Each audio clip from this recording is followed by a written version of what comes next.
Hello guys, आज के lecture में हम देखने वाले हैं बेटा ब्रैग्स इक्वेशन देखने वाले हैं और मिलर इंडाइसेस देखने वाले हैं और कुछ छोटी छोटी बातें और देखेंगे जैसे कि पायरो इलेक्ट्रिसिटी पायरो इलेक्ट्रिसिटी क्या होता है, ठीक है, पीजो इलेक्ट्रिक सब्सटेंसेस क्या होते हैं। तो ये छोटी छोटी बातें और देखेंगे और कुछ एक दो क्वेश्चंस और आज हम करने वाले हैं, ठीक है। कुछ क्वेश्चंस आज हम करेंगे और कुछ क्वेश्चंस बेटा मैं आप लोगों को होमवर्क के लिए दूंगा। वो होमवर्क के लिए कैसे दूंगा, तो बेटा इसी वीडियो के नीचे जो डिस्क्रिप्शन बॉक्स जो रहता है, तो डिस्क्रिप्शन में मैं आपको लिंक डाल दूंगा, वहां से लिंक से वो आप डाउनलोड करके पूरी पीडीएफ आ जाएगी, वो डाउनलोड करके आप लोग उन क्वेश्चंस को सॉल्व करिएगा, ठीक है। और अगर आपसे नहीं हो तो प्लीज मेरे को कमेंट में करके आप बता देना कि सर ये वाला पर्टिकुलर स्पीच का ये वाला क्वेश्चन हमसे नहीं हो रहा, तो वो कैसे होगा मैं आपको वहां पे बता दूंगा, ठीक है। और हाँ, एक और बात क्या कि ये वाले हमारे चैप्टर का सॉलिड स्टेट का आज क्या है बेटा हमारा आखिरी लेक्चर मतलब आज ही आपका पूरा सॉलिड स्टेट खत्म हो जाएगा और अब आप पूरे 100% क्वेश्चन अब आप लोग लगा सकते हैं। आपके पास जितने भी मॉड्यूल है, जितनी बुक्स है, सारी बुक्स लगा दो, सारे मॉड्यूल लगा दो, हर एक क्वेश्चन आपसे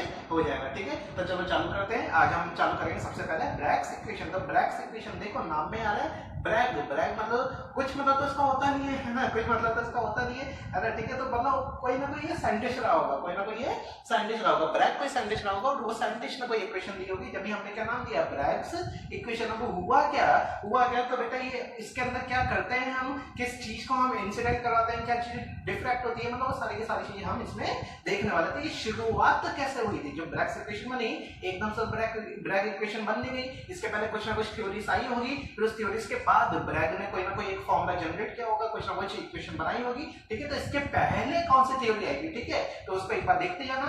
ये जो मैंने थ्योरी लिखी है बेटा, ये जो मैंने थ्योरी लिखी है इसको जस्ट एज अ न्यूज़पेपर बस आप लोगों को रीडिंग लगानी है, इसको रटने मत बैठ जाना है, ठीक है, क्योंकि ये पर्टिकुलर जो थ्योरी है आपके सिलेबस की नहीं है, ये आपके काम की नहीं है। ये जस्ट पीछे का मैंने बैकग्राउंड आपके लिए जनरेट किया है कि जिससे आपको पता चले कि जो ब्रैग इक्वेशन आई वो किस तरीके से आई, ठीक है। क्या समझ में आएगा? तो देखो सबसे पहले कौन साइंटिस्ट है बेटा आपका वॉन लो एक साइंटिस्ट था 1912 उसने सजेस्ट किया कि बेटा जो आपकी जो एक्स-रेस है उसको हम डिफ्रैक्ट करवा सकते हैं, किससे बेटा, क्रिस्टल से हम डिफ्रैक्ट करवा सकते हैं। अरे समझ में आया कि डिफ्रैक्शन बेटा आप लोगों ने फिजिक्स में बहुत अच्छी तरीके से पढ़ रखा होगा कि डिफ्रैक्शन क्या होता है, ठीक है। तो भाई वॉन लो ने बस एक सजेशन दिया, क्या सजेशन दिया कि जो आपकी जो एक्स-रेस है, जो एक्स-रेस होती है बेटा उसको हम क्या करवा सकते हैं, डिफ्रैक्ट करवा सकते हैं। किसके थ्रू करवा सकते हैं, डिफ्रैक्ट करवा सकते हैं, क्रिस्टल के थ्रू करवा सकते हैं। अब कैसे करवा सकते हैं, तो इसी के लिए इसके पास दो साइंटिस्ट हो रहे थे, कौन से, एक तो फ्रेडलिच होता है और एक निपिंग है ना, फ्रेडलिच और निपिंग। इन लोगों ने क्या किया बेटा, डेमोन्स्ट्रेट किया है ना, इन्होंने क्या किया, प्रैक्टिकल तरीके से इन्होंने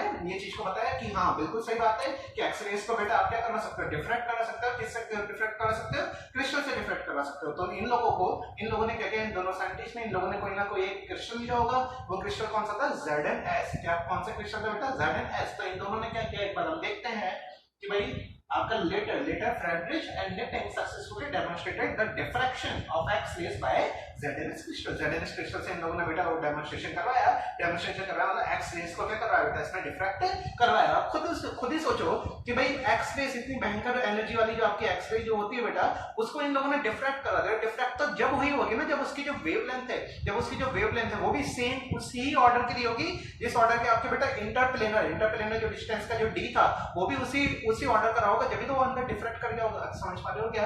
देखो वही बात मैंने लिख रखी है, द इंटरप्लेनर स्पेसिंग मतलब समझ गए ना, एक प्लेन ये है, एक प्लेन ये है, किसका, क्रिस्टल का। कौन से क्रिस्टल का, ZnS का। तो मान लो ये ZnS बहुत बड़ा क्रिस्टल है, तो उसका ये ऊपर वाला प्लेन, ये नीचे वाला प्लेन, ठीक है। इन दोनों प्लेन के बीच की जो डिस्टेंस है उसको हम क्या बोलेंगे, इंटरप्लेनर स्पेसिंग है ना, इंटरप्लेनर स्पेसिंग। या फिर अगर इसको डिनोट करना है कोई सिंबल से, तो इसका सिंबल होता है बेटा स्मॉल d। क्या होता है, स्मॉल d, ठीक है। तो ये वही बात कह रहा था कि the interplanar spacing in a crystal is of the order of 1 angstrom. बेटा ये 1 एंगस्ट्रॉम के ऑर्डर की होती है। और चौंकाने वाली बात क्या है कि जो वेवलेंथ जो एक्स-रेस की जो होती है वो भी बेटा आपके सेम ऑर्डर की होती है। मतलब इसका मतलब तो क्या हो गया, भाई दोनों का ऑर्डर सेम है, तो मतलब वो तो अंदर डिफ्रैक्ट कर जाएगी, ठीक है ना। तो यहाँ से क्या हुआ, मतलब जो d था जो इंटरप्लेनर स्पेसिंग थी वो भी सेम वेवलेंथ एक्स-रे की थी।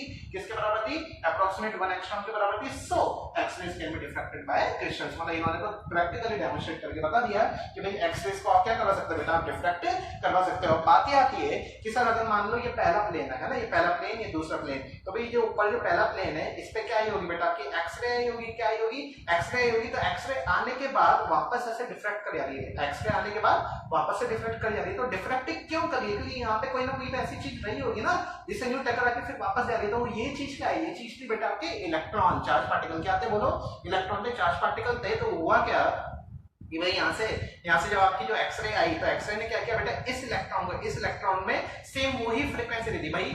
जैसे यहाँ से एक्सरे आई तो एक्सरे की जो फ्रीक्वेंसी थी वो फ्रीक्वेंसी भी सेम किसकी फ्रीक्वेंसी जैसी हो गई, आपके इलेक्ट्रॉन जैसी फ्रीक्वेंसी हो गई। उससे क्या हुआ, इलेक्ट्रॉन भी आपका बेटा वाइब्रेट करने लग गया, और वाइब्रेट करने की वजह से क्या करेगा, वो वापस जो सेम फ्रीक्वेंसी की जो आपकी वेवलेंथ की जो आ रही थी, एक्सरे जो आ रही थी सेम फ्रीक्वेंसी की वापस वो री एमिट करेगा। क्या कहा मैंने, वापस बोलो, सेम फ्रीक्वेंसी की जो आ रही थी वेवलेंथ आपकी एक्सरे की, सेम उसी फ्रीक्वेंसी से वापस वाइब्रेट वापस आपकी रिफ्लेक्ट कर देगा। समझ में आया क्या?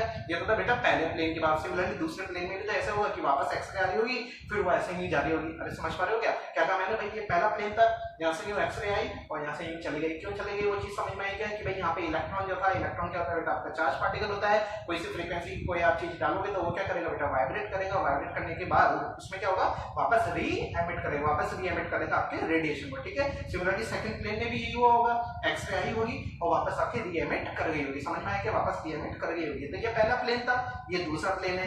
पहले प्लेन और दूसरे प्लेन के बीच डिस्टेंस को मैं क्या बोल रहा हूँ, बीच के डिस्टेंस को मैं क्या बोल रहा हूँ बेटा, डी बोल रहा हूँ। समझ में आएगा, डी बोल रहा हूँ। ठीक है, देखो मैंने लिख रखा है, when x-rays falls on a crystal, the electron of atoms of a crystal start vibrating with frequency of incident x-rays। Same उसी फ्रीक्वेंसी में वाइब्रेट करना चालू करेंगे। the electron gets accelerated, electron बेटा के एक्सेलरेट हो जाते हैं। the accelerated electron re-emit, है ना, जैसे कि मैंने आप लोगों को बताया, re-emit radiation with frequency which is same as the frequency of incident x-rays। भैया जिस फ्रीक्वेंसी की आपकी वो आती है x-rays, उसी फ्रीक्वेंसी से वापस वो re-emit हो जाती है। आगे देखो, the emitted radiations, अब भाई जो आपकी जो रेडिएशन जो एमिट हुए वो भाई अब दो तरीके के हो सकते हैं भाई। जो पहले प्लेन से था वो ऐसे गया और ऐसे गया, ठीक है, फिर सेकंड प्लेन से भी एक्सरे ऐसा आया और ऐसे गया। तो यहाँ पे मैं यहाँ पे क्या करूंगा, यहाँ से ये पहले प्लेन की भी एक्सरे आ रही है रिफ्लेक्ट होके, यहाँ से दूसरी वाली भी आ रही है, तो यहाँ पे मैं क्या करूंगा, एक स्क्रीन लगा दूंगा। क्या कर दूंगा बेटा, एक स्क्रीन लगा दूंगा। अब क्योंकि मेरे को इन दोनों को मेरे को देखना है कि पहले भी कैसे आई और दूसरी भी कैसे आई। तो इन दोनों को अगर मेरे को देखना है तो मैं क्या कहूंगा, कंस्ट्रक्टिव बोलूंगा या डिस्ट्रक्टिव बोलूंगा। अरे ये भी फिजिक्स में आप लोगों ने पढ़ रखा है ना, कंस्ट्रक्टिव मतलब दोनों को ऐड कर दो, डिस्ट्रक्टिव मतलब दोनों को माइनस कर दो। अगर बेटा दोनों को माइनस कर दोगे तो आपको कुछ यहाँ पे स्क्रीन तो दिखेगा ही नहीं। मतलब यहाँ पे एक कंडीशन क्या हो गई कि ये दोनों जो आ रही है, यहाँ से जो पहले प्लेन से जो आई थी और जो दूसरे प्लेन से जो आई है, ये दोनों क्या होनी चाहिए, यहाँ पे कंस्ट्रक्टिव होनी चाहिए। ये चीज समझ में आई क्या भाई, यहाँ से दोनों कंस्ट्रक्टिव होगी, जब भी तो यहाँ पे जब मैं स्क्रीन लगाऊंगा उससे वो मेरे को देख पाएगी। समझ में आएगा ये भाई, हम ये क्यों कर रहे हैं, तो बेटा इसका सिंपल सा रीजन क्या है कि भाई जो आपका जैसे NaCl है, तो NaCl कैसा होता है, FCC टाइप का स्ट्रक्चर होता है। या फिर ऐसा बोलो कि कोई सा भी आपको कंपाउंड दे दिया और फिर आपको बताने की BCC टाइप का है, FCC टाइप का, तो आपको पता कैसे चल रहा है, तो वही तो सारी चीजें बताता है ब्रैग्स इक्वेशन। यही से तो एक्सरे के थ्रू आप डिफाइन करवा के बता सकते हो कि हाँ भाई इधर इलेक्ट्रॉन रहा होगा, इधर एटम्स रहे होंगे, उस हिसाब से हम उसका पूरा स्ट्रक्चर बना सकते हैं। इतनी खतरनाक चीज है। ठीक है, तो यहाँ तक हमने देख लिया था। emitted radiations will interfere constructively और destructively। इंटरफेयर मतलब समझिए ना, इंटरफेरेंस आप लोगों ने ऑलरेडी पढ़ रखा है बेटा। ठीक है, कंस्ट्रक्टिवली और destructively and we will get diffraction pattern on screen पर diffraction pattern मिलेगा which provides valuable information regarding structure and properties of crystal। जैसा कि मैंने आपको बताया कि भाई वैल्यूएबल हमें उसकी इंफॉर्मेशन मिलती है कि रिगार्डिंग क्या है कि भाई आपका स्ट्रक्चर कैसा है और उस स्ट्रक्चर की आपकी प्रॉपर्टीज कैसी है। समझ में आया क्या? तो चलो यहाँ तक तो आपका सारा बैकग्राउंड क्रिएट हो गया। अब हम चलेंगे हमारे मेन टॉपिक पे 1913 में बेटा। 1913 पे आपका जो WL ब्रैग जो है, ब्रैग बाबा ने एक ज्योमेट्रिकल इक्वेशन सिंपल सा एक फॉर्मूला बना के दे दिया कि भाई अगर ये फॉर्मूला अगर आपके सेटिस्फाई कर रहा है तो आपकी सारी चीजें आपकी आ जाएगी। जैसे कि अगर मान लो एक स्फीयर ये है और एक स्फीयर ये है, ठीक है, तो दोनों के बीच की डिस्टेंस क्या थी, d थी, और d अगर आपको पता चल गया तो आपको रेडियस ही आपको पता चल जाएगी। मतलब कोई से भी स्फीयर के आप रेडियस में बता सकते हो, जिसके थ्रू बेटा आपके ब्रैग्स इक्वेशन के थ्रू। अब इसमें क्या फॉर्मूला दिया था वही हम सारा फॉर्मूला अभी पहले देख लेते हैं, फिर इसको मैं मिटाने के बाद पूरा आपको डिराइव करके बताऊंगा कि ये आया कैसे ये वाला फॉर्मूला, और फिर इसके बाद हम देखेंगे एप्लीकेशन की भाई जो हम ब्रैग इक्वेशन जो हमने पढ़ा इसकी एप्लीकेशन क्या है। ठीक है, देखना बेटा 1913 में बेटा आपका जो WL ब्रैग था उसने क्या किया, give a very simple formula for a geometrical conditions which must be satisfied by X rays. जो एक्स-रेज जो आ रही है वो इसमें सैटिस्फाई करनी चाहिए। X rays are to be diffracted by parallel set of planes. बेटा बहुत इंपॉर्टेंट बात लिखी हुई है कि आपके जो प्लेन्स जो होते हैं बेटा, जो प्लेन्स जो होते हैं वो दोनों क्या होने चाहिए बेटा, आपके पैरेलल ही होने चाहिए। अभी देखो, अभी जो मैं आपको एग्जांपल दे रहा था वो कैसा दे रहा था, ऐसा हॉरिजॉन्टल प्लेन रख दिया, दूसरा भी ऐसा हॉरिजॉन्टल प्लेन रख दिया। तो जरूरी नहीं बेटा कि दोनों ऐसा हॉरिजॉन्टल रखो, बस आपकी जो कंडीशन है, कंडीशन क्या होनी चाहिए, दोनों क्या होने चाहिए बेटा, पैरेलल होने चाहिए। अब आप एक ऐसा प्लेन रख दो, यहाँ से यूं एक्स रे डिफरेक्ट कराओ, दूसरा प्लेन भी ऐसा रख दो, यहाँ से यूं एक्स रे यूं डिफरेक्ट कराओ, ये दोनों प्लेन क्या है बेटा आपस में पैरेलल। तो ध्यान रखना, या फिर ऐसे दोनों बिल्कुल सीधा वर्टिकल भी रख सकते हो। बस होने क्या चाहिए कंडीशन, फिर मैं बोलता हूँ कंडीशन क्या होनी चाहिए, वो दोनों प्लेन्स क्या होने चाहिए बेटा आपके पैरेलल होने चाहिए, ठीक है। तो चलो आगे देखो, इसने एक फॉर्मूला जो दिया, फॉर्मूला क्या था, n lambda equal to 2d sin theta, है ना, n lambda equal to 2d sin theta. मैं वापस बोलता हूँ ये कैसा है, इसको मिटाने के बाद मैं पूरा आपको डेरिवेशन बताने वाला हूँ, बस अभी देख लो। यहाँ पे n क्या होता है बेटा, ऑर्डर ऑफ डिफ्रैक्शन। इसे क्वेश्चन में बोल देगा कि भाई सेकंड ऑर्डर का आपका डिफ्रैक्शन है, फर्स्ट ऑर्डर का आपका डिफ्रैक्शन है, थर्ड ऑर्डर का आपका डिफ्रैक्शन है, ठीक है, वो वैल्यूज दे देगा क्वेश्चन में, वैल्यूज दे देगा। d जो हमेशा हमसे वो क्वेश्चन में जनरली 90 से 99% वाले केस में वो हमसे d ही निकल आता है। d क्या होता है बेटा, distance between the scattering plane in a question, भाई जो आपके जो प्लेन है उसके बीच में जो डिस्टेंस है वही आपका d बता रहा है। लैम्डा क्या होता है आपको पता है, वेवलेंथ होती है, ठीक है, और थीटा क्या है, थीटा क्या बेटा आपका डिफ्रैक्शन एंगल, कितने एंगल से वो डिफ्रैक्ट किया। जैसे कि मान लो ये आपका प्लेन है, यहाँ से आपकी एक्स-रे आ रही है, फिर यहाँ से आने के बाद वापस भी जाएगी, तो ये वाला एंगल कितना है, ये वाला एंगल कितना है, समझ गए क्या, उसी एंगल को हमने क्या बोला बेटा, थीटा बोला है, समझ में आया, ठीक है। तो चलो इसको मिटाते हैं और फिर देखते हैं डेरिवेशन। हाँ तो बेटा अब हम देखेंगे डेरिवेशन, देखेंगे किसका, ब्रैग्स इक्वेशन का। याद करो मैंने क्या कहा था, एक प्लेन होता है, फिर नीचे दूसरा प्लेन होता है, यहाँ से एक्स-रे आती थी, वापस रिफ्लेक्ट होकर जाती थी, फिर नीचे भी यही होता था, आती थी वापस रिफ्लेक्ट होकर जाती थी, याद आ रहा है, ठीक है। तो वही चीज हम देखने वाले हैं, जैसे ये पहला प्लेन है और ये नीचे वाला दूसरा प्लेन, दोनों के बीच की डिस्टेंस कितनी है, दोनों के बीच की डिस्टेंस है बेटा आपकी d, है ना, क्या डिस्टेंस है बोलो, डिस्टेंस कितनी है, d है, ठीक है। देखो एक पहली रे आई ऊपर से, वैसे यहाँ से पॉइंट से, यहाँ से ये वाला जो पॉइंट है ये क्या है बेटा आपका, वही इलेक्ट्रॉन है, याद आ रहा है, मैंने कहा था इलेक्ट्रॉन से वापस री एमिट हो जाती थी वो, ठीक है। तो ये आई यहाँ से और फिर यहाँ से वापस चली गई, ठीक है। तो सिमिलरली नीचे जो सेकंड वाली जो रे थी वो कहाँ चली गई बेटा आपके, नीचे जाके नीचे वाले प्लेन पे जाके फिर ऐसे चले गई। तो आपके दिमाग में आ रहा होगा सर है तो दोनों एक्सरे, तो सर वो ऐसे गई और वो नीचे तक आ गई, तो बेटा ऐसा इसलिए हुआ क्योंकि बताओ अभी मैंने आपको बताया था कि एक्सरे की वेवलेंथ क्या होती है, बहुत कम होती है, और क्योंकि वेवलेंथ कम है तो ई एनर्जी क्या होगी, बहुत ज्यादा। कैसे होगी, तो बेटा आपको फॉर्मूला पता है, E equal to hc upon lambda, तो लैम्डा कम है तो एनर्जी क्या होगी बोलो, एनर्जी क्या होगी बेटा आपकी ज्यादा होगी, एनर्जी ज्यादा है तो मतलब वो एक्सरे जो है वो पेनिट्रेट कर सकती है, क्या कहा मैंने, पेनिट्रेट कर सकती है, मतलब वो सेकंड लेयर तक भी जाके वापस ऐसे जा सकती है, समझ में आया क्या।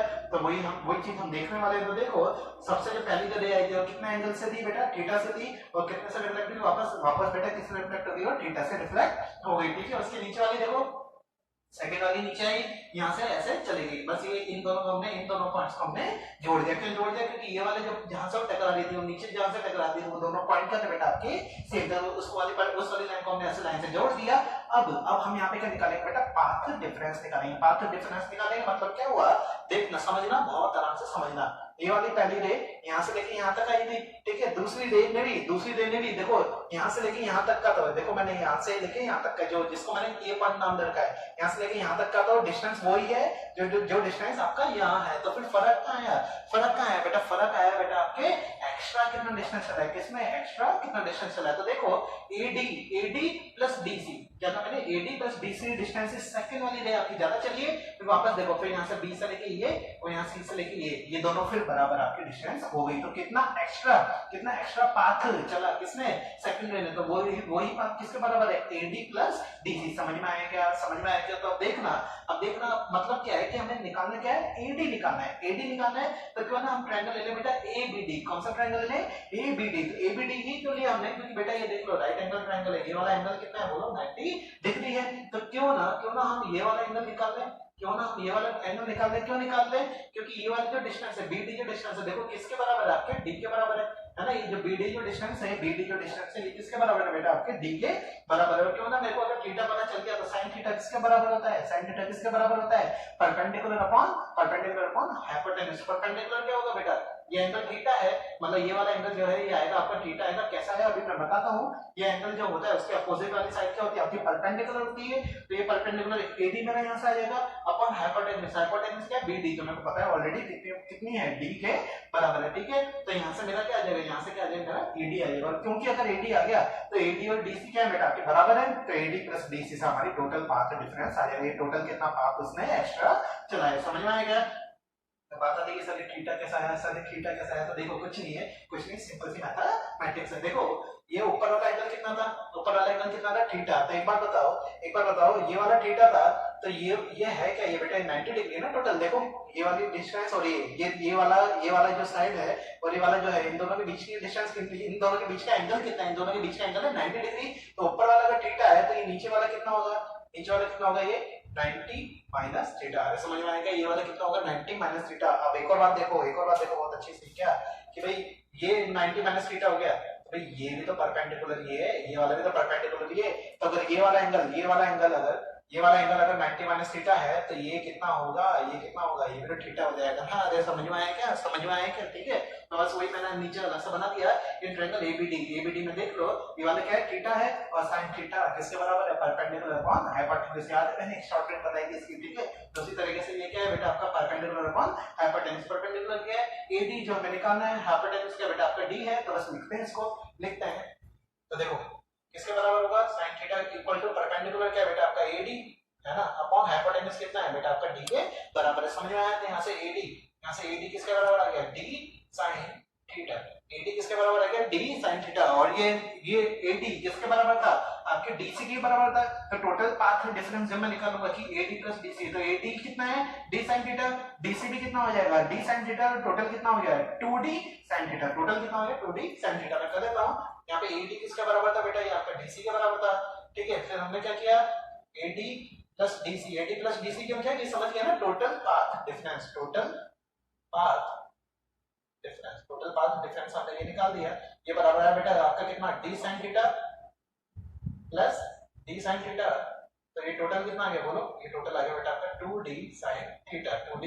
और यहाँ से एक और इंपॉर्टेंट बात क्या है कि भाई जो आपका टोटल जो पाथ डिफरेंस होता है वो किसके बराबर होता है, इंटीजर है ना। क्या लिखा है, integer multiple of lambda, integer multiple of lambda. भाई लैम्डा से कुछ मल्टीप्लाई कर दो, जैसे मान लो उसको हम नाम दे देते हैं n, जिसको हम नाम देते हैं n। ये n बेसिकली है क्या, ये n कुछ नहीं बेटा आपका ऑर्डर है, फर्स्ट ऑर्डर डिफरेंशियल, याद आ रहा है मैंने बताया था, सेकंड ऑर्डर थर्ड ऑर्डर, तो बस वही है। तो n into लैम्डा के बराबर हो जाएगा। तो 2d sin थीटा जो हमारा आया है, टोटल पाथ डिफरेंस कितना है हमारा 2d sin थीटा, उसको किसके बराबर करना बेटा, n लैम्डा के।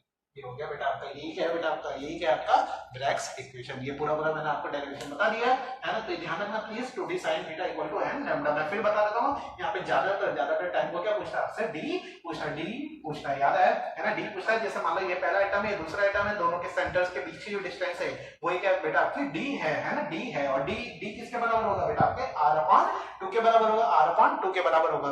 तो यहाँ से क्या आ जाएगा बेटा आपका डी आ जाएगा, और डी आ गया तो फिर वहां से r आ जाएगा।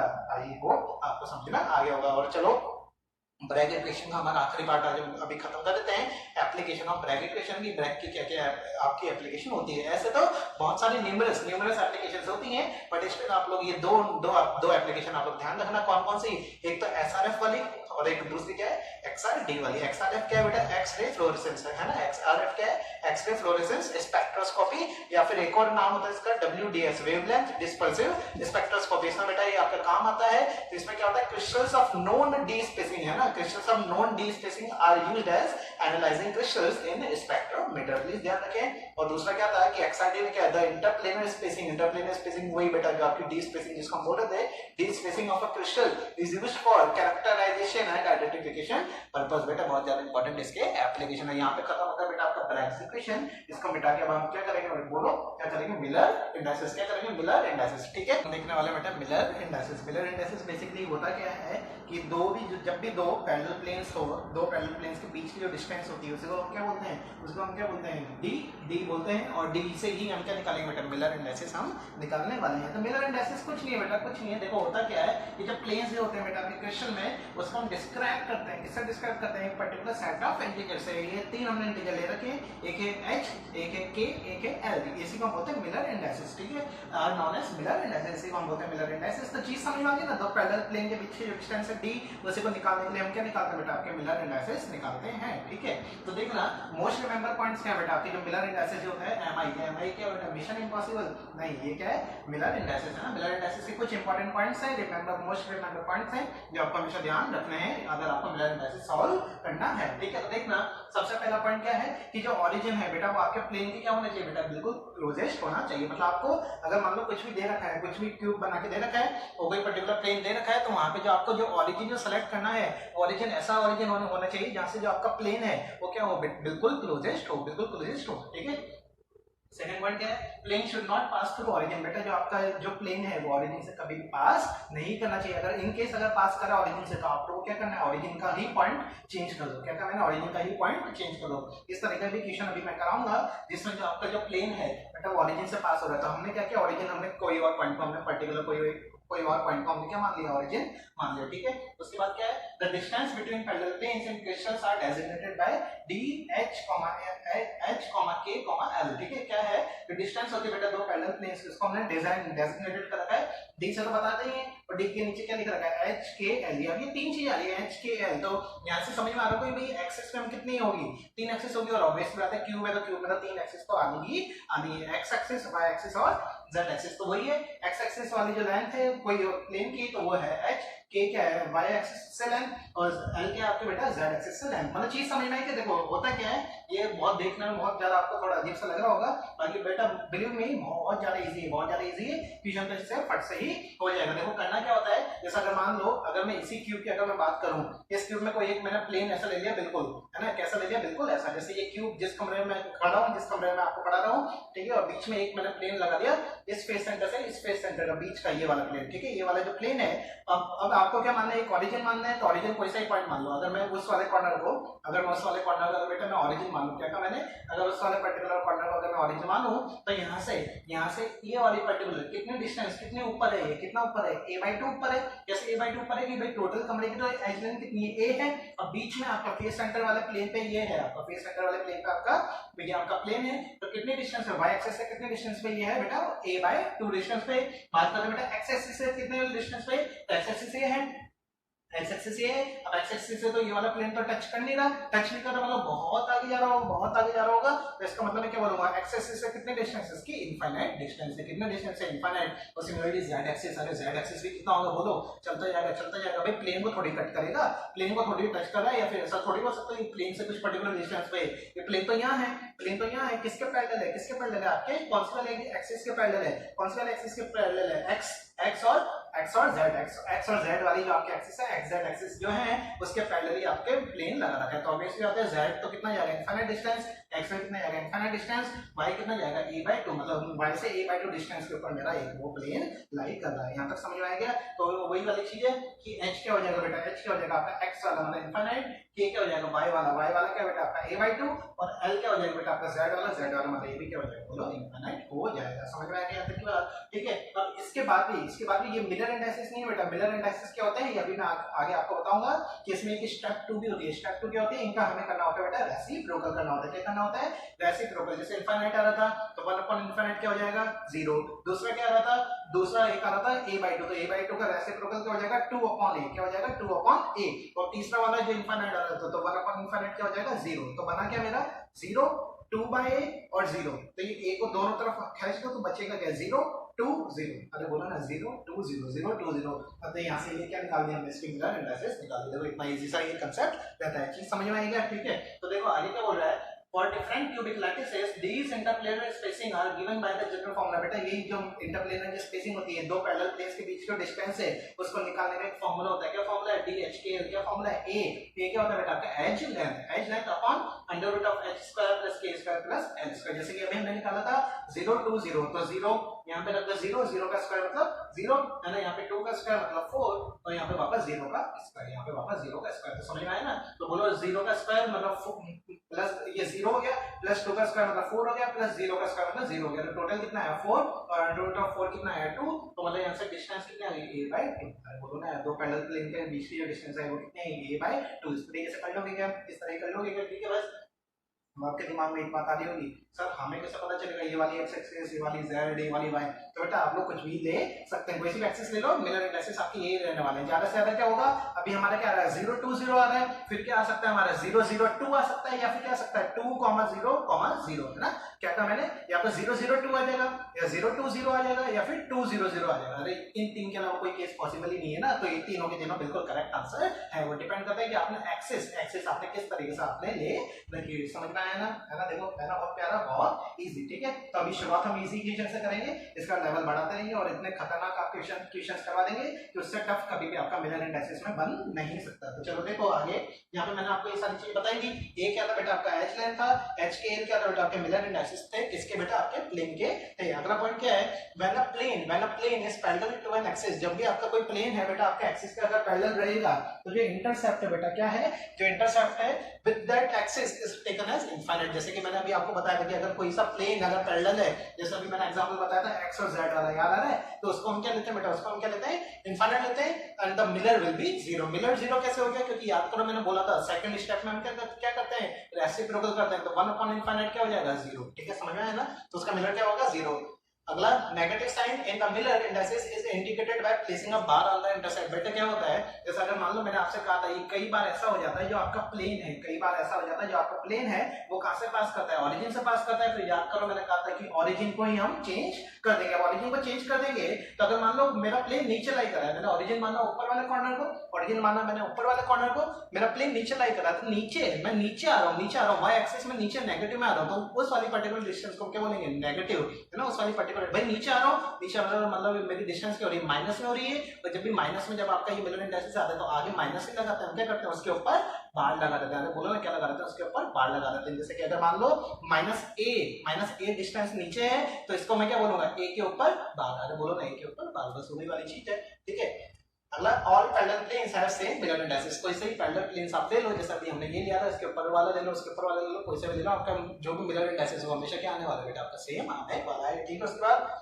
the Miller indices are enclosed within parentheses। जब भी हम मिलर इंडाइसेस को जब दिखाते हैं तो किससे दिखाते हैं, enclosed in the parentheses। parentheses मतलब वही ब्रैकेट्स, और इसमें कई बार हम कॉमास का यूज कर लेते हैं और क्लैरिटी, वैसे तो नहीं करते, पर अगर क्लैरिटी के लिए अगर चाहिए तो बीच में कॉमा लगा सकते हैं। जैसे अभी हमारा आया था ना 0 0 2, तो ऐसा भी लिख सकते हो 0 0 2। ठीक है, तो बस अब एक क्वेश्चन देख लो, जो क्वेश्चन मैंने अभी आपको पूरा विजुअलाइज करवाया था वही क्वेश्चन मैंने यहाँ पे बना रखा है। ये वाली एक्स एक्सिस है, वो वाली वाई है, और ऊपर वाली क्या बेटा आपकी जेड एक्सिस है। ठीक है, अब देख लो मैंने क्या किया, एक्स और वाई, अभी मैंने यहाँ पे जो एग्जांपल दिया था वो किसका दिया था, एक्स और जेड एक्सिस के पैरेलल दिया था।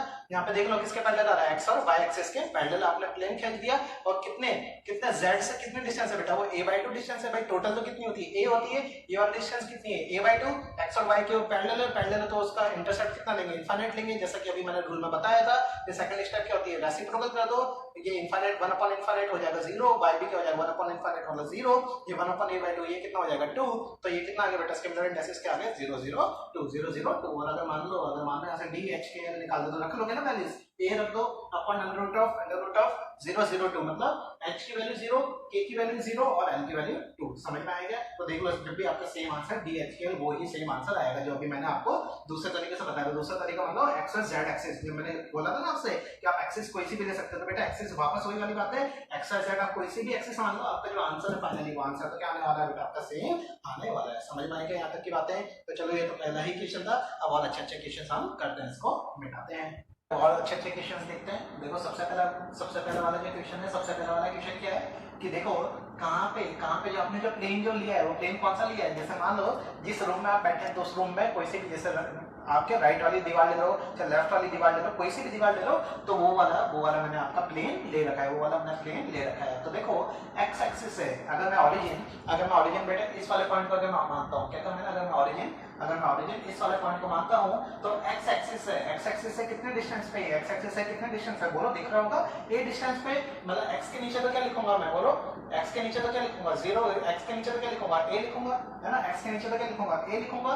y और z के तो प्लेन के तो क्या है, ये बोलो ना y और z प्लेन के तो क्या है बेटा, ये पैरेलल है, मतलब y और z तो क्या रहने वाले हैं बेटा आपके, ये इनफाइनाइट रहने वाले हैं। ठीक है, सेकंड स्टेप क्या होती थी, इसका क्या करते थे हम, इसका क्या करते थे हम, रेसिप्रोकल करते थे। रेसिप्रोकल कर लो तो 1 अपॉन a, ये क्या हो जाएगा 1 अपॉन a, ये क्या हो जाएगा 1 अपॉन इनफाइनाइट, ये भी क्या हो जाएगा 1 अपॉन इनफाइनाइट, समझ में आया क्या? 1 अपॉन ए, तो इसको लिख दो 1 अपॉन ए, 1 अपॉन इनफाइनाइट क्या होगा 0, ये भी क्या होगा 0, तो ये क्या हो गया 1 0 0, ये क्या आ गया बेटा आपके स्केलर इंडक्सेस आ गए। समझ में आया क्या? समझ में आया क्या? और D D h k L का आप लोग निकाल ही लेंगे। कैसे निकाल लेंगे बेटा? याद करो कैसे निकालते थे। आपका क्या होता था a upon under root of x square plus k square plus l square, value रख दो, h पता है, k पता है, l पता है, यहां से आपका क्या आ जाएगा बेटा डी एच के एल आ जाएगा। ठीक है, अगला क्वेश्चन देखो, अगर मैं ओरिजिन बेटा इस पॉइंट को अगर मैं मानूं, इस वाले पॉइंट को अगर मैं ओरिजिन मानूं, तो याद करो मैंने कहा था कि ओरिजिन से कभी भी आपका प्लेन टच नहीं होना चाहिए। तो अब इस वाले क्वेश्चन में क्या करना पड़ेगा? ओरिजिन आपको कुछ और लेना पड़ेगा। तो क्यों ना ओरिजिन में ऊपर वाला पॉइंट ले लो,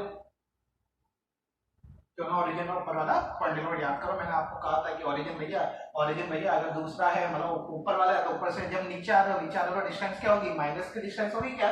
तो देखो एक्स एक्सिस पे कितने पॉइंट पे काट रहा है? ये ए पॉइंट पे काट रहा है। ठीक है, इसके इधर ये वाला पॉइंट देखो, ये वाली जो लेंथ है, यहाँ पे कितना काटा है? यहाँ पे भी ए लेंथ पे काटा, पर नीचे जब y एक्सिस पे आ गया तो नीचे कितने पे काट रहा है? माइनस है ना, बोलो ना माइनस ए। देख लो नीचे आ गया तो ए तो है, पर नीचे आ गया तो माइनस का ए, तो क्या हो जाएगा एक्स वाई जेड। एक्स तो कितना था भैया? ए था, वाई कितना था? माइनस का ए था, जेड कितना था? ए था। रेसिप्रोकल कर दो 1 अपॉन ए माइनस 1 अपॉन ए, और ये क्या हो जाएगा बेटा? ये क्या हो जाएगा बेटा आपका? ए हो जाएगा। तो बस ये वैल्यूज क्या आ गई? 1 माइनस 1 और 1, अरे बोलो ना, ये होगा 1 अपॉन ए, तो ये वैल्यूज क्या आ गई? 1 माइनस 1 और 1। और फिर याद करो मैंने एक और बात आपसे कही थी, क्या कही थी?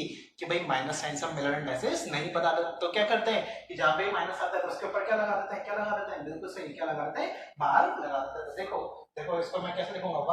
1 के ऊपर बार और ये 1, और फिर इसको किसके अंदर बंद कर देते हैं? पैरेंथेसिस के अंदर इसको बंद कर देते हैं। चीज समझ में आई क्या? तो यहाँ से आप क्या निकालोगे? डी एच के एल आप निकाल देना, वही यहाँ पे formula a upon under root of h square plus k square plus l square. Basic बात है, आप लोग कर लोगे, है ना। तो -1 का स्क्वायर करो चाहे 1 का स्क्वायर करो, आएगा तो 1 ही। अरे ठीक है ना, तो इजी सा था क्वेश्चन। तो अगला देखो भैया ओरिजिन कुछ ही मान लो। जैसा अगर मान लो मैं ये वाला पॉइंट ओरिजिन मानता हूँ, तो एक्स एक्सिस पे ये वाली लेंथ कितनी है? ए लेंथ है। ठीक है, जेड एक्सिस पे कितने लेंथ पे काट रहे हो? ए लेंथ पे। ठीक है, और वाई एक्सिस पे कितने लेंथ पे काट रहे हो? ए लेंथ पे। अरे तो ये तो क्या आ जाएगा? 1 1 1। अरे समझ में आया क्या? मैंने डायरेक्ट बोल दिया। देखो कैसे है ना, x पे कितना था? a, y पे कितना था? a, z पे कितना था? a। Second step reciprocal 1 upon a। ठीक है, फिर a को तीनों साइड से हटा दो, तो ये क्या बना? 1 1 1, और ये क्या हो जाएगा आपका? मिलर इंडाइसेस हो गया। मतलब क्या आएगा? a अपॉन रूट 3 किसकी वैल्यू बोलो? डी एच के एल की वैल्यू a अपॉन रूट 3 आ जाएगी। कैसे? a upon under root of 1 square plus 1 square plus 1 square. समझ में आएगा? ठीक है, अगला क्वेश्चन देखो।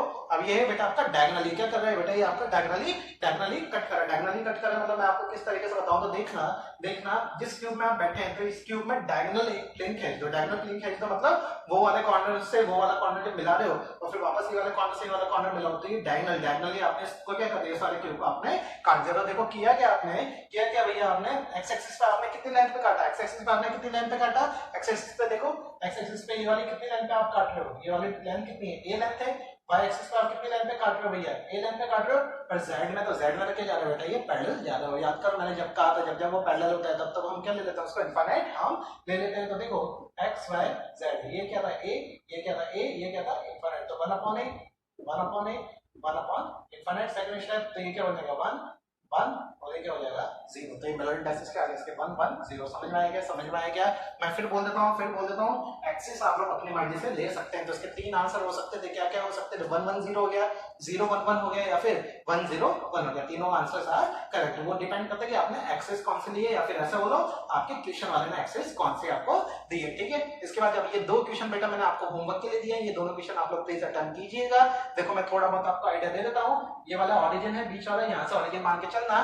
a/2 डिस्टेंस x है, a/2 y है, और a/2 आपकी क्या बेटा? a/2 ही आपकी क्या है? z। ठीक है, z वाले एक्सिस पे तो कर लोगे ना a/2 फिर क्या हो जाएगा? 2/a फिर क्या आंसर आएगा? a खच 2 2 2। ठीक है, मैंने आंसर बता दिया। पर स्टिल आप लोग एक बार बेटा ये खुद से करके देखना है, और जो आपका आंसर आ रहा है, जो भी आपका आंसर आ रहा है, वैसे तो मैंने बता दिया, पर फिर भी यही वाला जो आंसर आया बेटा, इसको प्लीज कमेंट में करके बताएं। और चलो इसके बाद वाला बहुत खतरनाक, बहुत शानदार क्वेश्चन, जिसको करने में आपको मजा आएगा। इसमें क्या हो रहा है? देखो जैसे हमारा गेट खुलता है ना, जैसे मान लो जिस भी रूम में आप बैठे हैं, तो उसमें रूम का जो गेट होता है, पहले तो बिल्कुल बिल्कुल बंद है, बिल्कुल मतलब बिल्कुल फ्लैट है। अब जैसे ये गेट थोड़ा सा मैंने खोला, थोड़ा सा ही खोला, ध्यान देना थोड़ा सा ही खोला है, तो अब ये देख लो वही वाली आपके मैंने एक्सेस की है, थोड़ा सा ही आपने एक गेट खोला है, थोड़ा सा ही खोला है, मतलब अब इस वाले फेस के ये पैरेलल नहीं है, मतलब ये वाला अब इनफाइनाइट नहीं होगा। एक चीज तीनों में से एक चीज आपकी इनफाइनाइट नहीं होगी। अच्छा दूसरी बात, ये कितने डिस्टेंस तक खोला, तो बेटा ये एक्स आपको दे रखा है कितना, a/2 है ना, a/2 डिस्टेंस तक आपने खोल दिया, a/2 डिस्टेंस तक आपने खोल दिया। यहाँ पे कितने पॉइंट पे कट कर रहा है, यहाँ पे कितने पॉइंट पे कट कर रहा है, ये a पॉइंट पे कट कर रहा है, और z में तो सेम वैसा ही वाला केस है जो अभी मैंने डायगोनल वाला बताया था। पता है ना कितना लेंगे बताओ मेरे को कमेंट में करके, इसको बताओ इसका कितना आएगा फाइनली मिलर इंडाइसिस, इसका कितना आएगा, इसका भी बताना है आपको और इसका भी बताना है। मैं नंबरिंग कर देता हूँ, इक्वेशन नंबर 1 है जो आपको सॉल्व करना है, इक्वेशन नंबर 2 है जो आपको सॉल्व करके बताना है कमेंट सेक्शन में, ठीक है। तो चलो अब इसको भी मिटाते हैं, मिलर इंडाइसिस हो गया हमारा, ब्रैग इक्वेशन हो गया। अब फाइनली हम क्या करेंगे बेटा, पायरोइलेक्ट्रिक कंपाउंड्स क्या होता है, पीजोइलेक्ट्रिक कंपाउंड्स क्या होता है, और उसके बाद हमारा ये लेक्चर करेंगे खत्म एक छोटे से क्वेश्चन के साथ। वो छोटा सा क्वेश्चन किसका रहेगा, ब्रैग्स इक्वेशन। ब्रैग इक्वेशन क्योंकि हमने पढ़ लिया पर उसका न्यूमेरिकल अभी हमने नहीं किया, तो उसका न्यूमेरिकल के साथ फिर हमारा आज का लेक्चर हो जाएगा खत्म, सॉलिड स्टेट भी खत्म।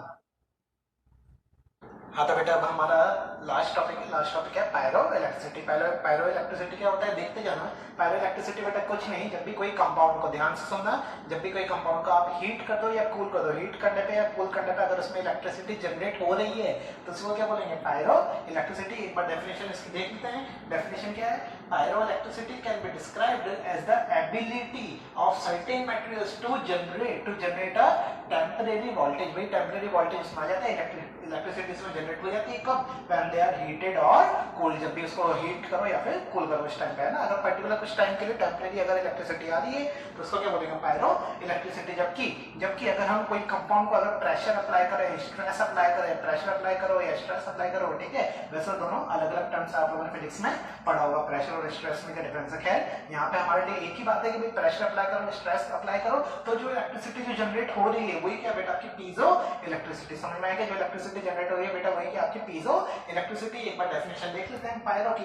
पायरो क्या कह रहा है, pyroelectricity can be described as the ability of certain materials to generate a temporary voltage, जो मैंने आपको बता दिया, हीट करने पे या फिर कूल करने पे। इसके एग्जांपल्स क्या हैं, tourmaline, lithium sulphate, monohydrate, cane sugar से हम जानते हैं ना, गन्ने का रस जो हम लोग पिया करते हैं, ठीक है, केन शुगर हो गया।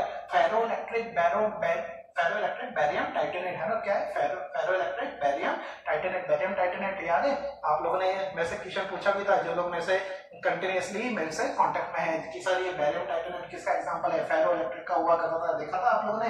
जैसे मैंने आपको एक और बताया था रॉशेल सॉल्ट याद आया, ठीक है।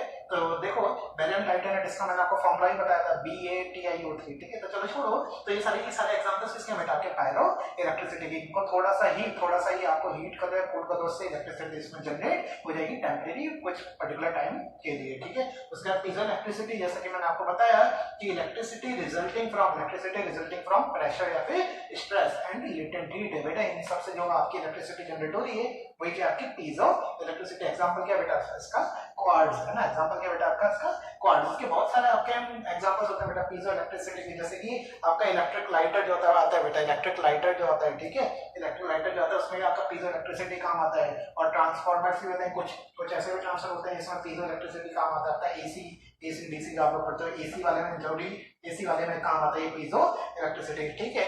तो चलो आगे देखो, एक ब्रैग्स इक्वेशन है, किसका बेटा, एक ब्रैग्स इक्वेशन का बेटा एक क्या है, ब्रैग्स इक्वेशन का एक बेटा मेरे पास इक्वेशन है। इक्वेशन क्या है, when an electron is in an excited Mo atom. Mo कहां पे आता है, याद है ना, एमो कहां आता है, लिख के बताओ कमेंट करें। Mo atom fall from L to K shell, L से बेटा K शेल में आ रहा है, तो एक एक्सरे एमिट हो रही है। आगे क्या बोल रहा है, दिस एक्सरेज जो आपकी एमिट हुई are diffracted at an angle of 7.75 degree. बेटा एंगल तो डिफ्रैक्ट हो गई बाय प्लेन्स, है ना। अरे ये समझ में आया क्या, जिस एंगल पे डिफ्रैक्ट हुई, मतलब ये क्या दे रखा है, थीटा आपको दे रखा है, ठीक है, by planes with a separation of 2.64 angstrom. Separation दे रखा है प्लेन्स के बीच में, मतलब क्या दे रखा है, डी दे रखा है, किसमें दे रखा है, एंगस्ट्रॉम में। तो मीटर में कैसे करोगे, इनटू 10 की पावर माइनस बिल्कुल सही -10, है ना। उसके बाद क्या है, what is the difference in energy में डिफरेंस कितना होगा बिटवीन के शेल एंड एल शेल, मतलब बेसिकली आपको निकालना क्या है, ई एनर्जी आपको निकालना है इन एमओ अज्यूमिंग देखो इंपॉर्टेंट बात लिखी हुई है क्या, फर्स्ट ऑर्डर, अरे फर्स्ट ऑर्डर मतलब एन, एन की वैल्यू कितनी हो गई, एन की वैल्यू कितनी हो गई, 1 हो गई। आगे बोल रहा है डिफ्लेक्शन, और आपको यहाँ पे एंगल दे रखा था, मतलब साइन थीटा मेरे को निकालना होता है, और वो भी वैल्यू आपको क्वेश्चन में दे रखी है। मतलब निकालना क्या है, निकालना क्या है, निकालना क्या है, बताओ निकालना क्या है आपको, निकालना क्या है। पहले आप निकालोगे क्या, वेवलेंथ आप निकालोगे, पहले क्या निकालोगे बेटा, वेवलेंथ निकालोगे। वेवलेंथ आपको यहाँ पे नहीं दे रखी, तो क्या फॉर्मूला था, N lambda equal to 2d sin theta, है ना। क्या फॉर्मूला होता है, N lambda equal to 2d sin theta. तो यहाँ से एन की वैल्यू तो कितनी है, फर्स्ट ऑर्डर तो 1 है, यहाँ से वेवलेंथ मेरे को निकालना है, कितना आएगा 2 इंटू डी, कितना दे रखा है 2.64 इंटू 10 के power -10 metre into sin theta. sin theta की वैल्यू कितनी है बेटा, बोलो 0.1349। इसको मैंने सॉल्व कर रखा है, मैं डायरेक्ट वैल्यू लिख देता हूँ। इसकी वैल्यू आएगी बेटा 0.7123 इंटू 10 की पावर -10 मीटर, है ना। इतना आपका वेवलेंथ आ जाएगा। पर हमें वेवलेंथ थोड़ी निकालनी है, हमें तो क्या निकालनी है बेटा, आपकी एनर्जी निकालनी है। और एनर्जी का फॉर्मूला क्या बताया था मैंने, याद करो, जब मैं आपको ब्लैक इक्वेशन पढ़ा रहा था, मैंने एक्सरे का आपको बताया था कि वो पेनिट्रेट क्यों करती है, तो मैंने आपको एक फॉर्मूला बोला था, क्या था, E equal to H upon lambda. वैसे तो ये वाला फॉर्मूला आप पढ़ रखे हैं कौन से चैप्टर में, स्ट्रक्चर ऑफ एटम या फिर एटॉमिक स्ट्रक्चर क्लास 11, ठीक है। तो देखो बस यहाँ पे H की वैल्यू आपको पता है बेटा कितनी, 6.64 इंटू 10 की पावर -34 जूल पर सेकंड, है ना। C की वैल्यू कितनी होती है, 3 इंटू 10 की पावर 8 मीटर पर सेकंड, ठीक है। और अपॉन वेवलेंथ जो अभी हमने जस्ट निकाली, कितनी निकाली है, 0.7123 इंटू 10 की पावर -10। तो बेटा यहाँ से आप निकालोगे तो आएगा 27.88 इंटू 10 की पावर -16 जूल्स, ठीक है। एनर्जी तो जूल्स में ही आने वाली है, हाँ यही आंसर आना है, ठीक है। एक बार करके देख लेना, मैंने डायरेक्ट इसकी वैल्यू लिख दी, कैलकुलेशंस तो आप लोग इजीली कर लोगे, ठीक है। तो यहाँ पे खत्म होता है बेटा आपका ब्रैग्स इक्वेशन, मिलर इंडाइसेस, ठीक है, पैरेलल इलेक्ट्रिसिटी, पीजो इलेक्ट्रिसिटी, जो छोटे-छोटे जो टॉपिक्स बच रहे थे, तो ये पे आपका सॉलिड स्टेट पूरा पूरा पूरा पूरा पूरा खत्म, ठीक है। तो चलो अब मिलते हैं, अब मैं जो भी हम जितना है जो भी अब हम चैप्टर चालू करने वाले हैं, तो हम आपसे मिलते हैं, तब तक के लिए टाटा बाय बाय गुड नाइट।